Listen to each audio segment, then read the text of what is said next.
everyone, I'm Miss Magdaleno. I am one of the 8th grade teachers here at Big Picture Elementary. More specifically, I'm the 8th grade teacher from Room 3.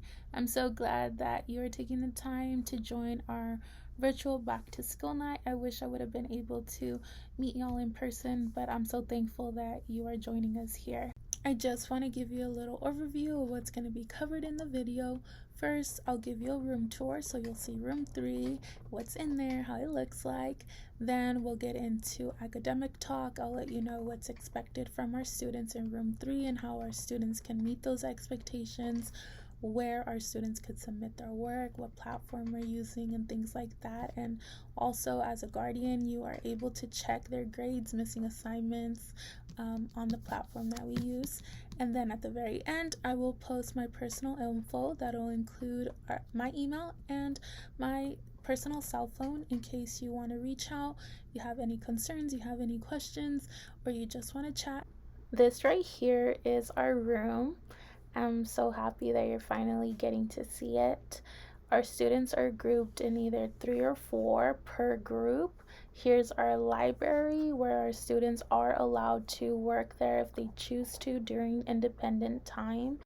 This right here is something that I truly believe. The future of the world is in my classroom today. I know that every single one of our students is capable of great things. Every day during advisory, we start off our day by reading our buckets.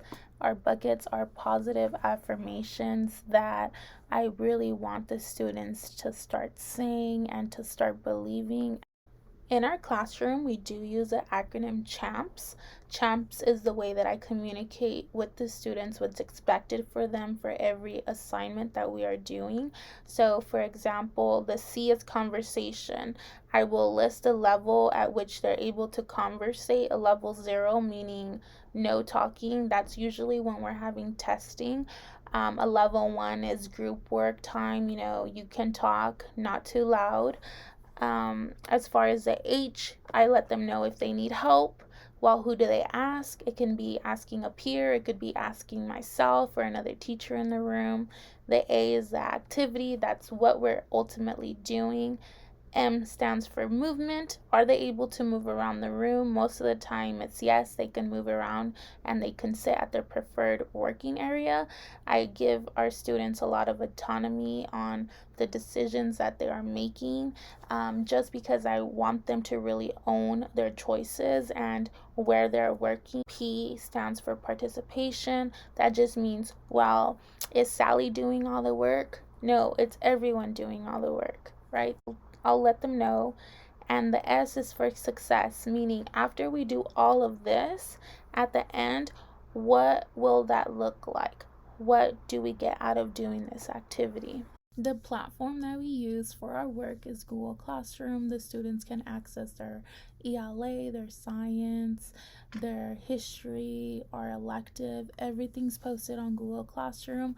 Math, we have our exit tickets posted on Google Classroom, so if for whatever reason one of our students is absent, they still have access to the work through Google Classroom. I consider myself a very organized and structured person, so I create rubrics for every assignment that we have, and the students have access to those rubrics during their assignments, even afterwards as well. So I'll set clear expectations and I'll let the students know, hey, this is how I'm grading you. That rubric is because I want to be able to allow my students to know what's expected from them and for them not to be surprised when they receive a grade. The rubrics that I create serve as a checklist for our students, and they are able to sit down and ultimately grade themselves. I've had students who will look at an assignment and they'll look at the rubric and say, okay, I'm missing this, I need to add it if I want the points.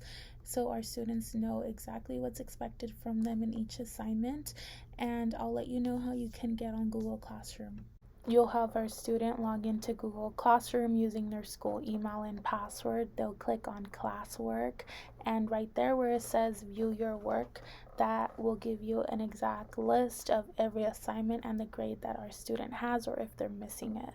Thank you so much for joining our virtual back to school night.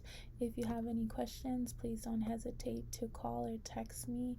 I am so thankful for you taking the time to join us, and I'm looking forward to working with all of you. Thank you.